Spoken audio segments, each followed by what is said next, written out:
চার বলে 4 ছক্কা। হালে টি-20 ক্রিকেটে এমন কীর্তি কোনোভাবেই বিরল দৃশ্য না। তবে প্রতিপক্ষ যদি হয় অস্ট্রেলিয়া, সেক্ষেত্রে এই দৃশ্য একেবারেই অচেনা। 2005 সালে টি-20তে অস্ট্রেলিয়ার শুরু। বিগত 20 বছরে কখনোই 4 বলে 4 ছক্কা হজম করেনি তারা। সেই তিক্ত স্বাদ অবশ্য পেয়েছে সবশেষ ম্যাচে। দক্ষিণ আফ্রিকার ডেয়াল্ট ব্রেভিস অ্যারন হার্ডির ওভারে 4 বল থেকে আদায় করে নিয়েছেন 4 ছক্কা। অবশ্য পুরো সিরিজে ব্রেভিসের ব্যাটিং অনুযায়ী এমন কিছুই ছিল প্রত্যাশিত।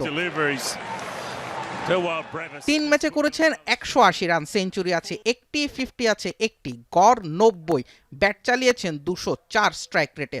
ডেয়াল্ট ব্রেভিসের এই ক্ষুদ্র পরিসংখ্যান বলে দেয় 3 ম্যাচের সিরিজে কতটা বিধ্বংসী ছিলেন এই ব্যাটার।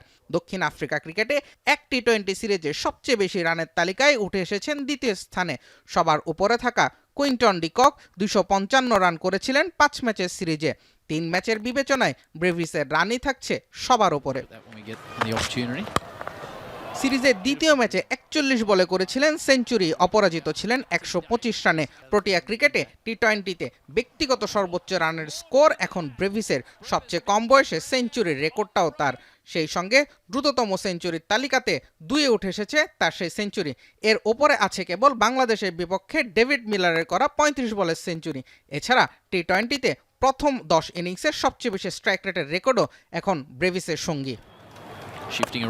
নিজের আগ্রাসী ব্যাটিং দিয়ে এরই মাঝে ফ্র্যাঞ্চাইজি ক্রিকেটে বড় নামে পরিণত হয়েছেন ডেয়াল্ট ব্রেভিস। প্রোটিয়া এই ব্যাটার আন্তর্জাতিক ক্রিকেটেও প্রমাণ করেছেন নিজের কার্যকারিতা। সামনে টি-20 বিশ্বকাপে তারুণ্য নির্ভর দক্ষিণ আফ্রিকার জন্য বড় ভরসা হয়েই মাঠে নামবেন ব্রেভিস।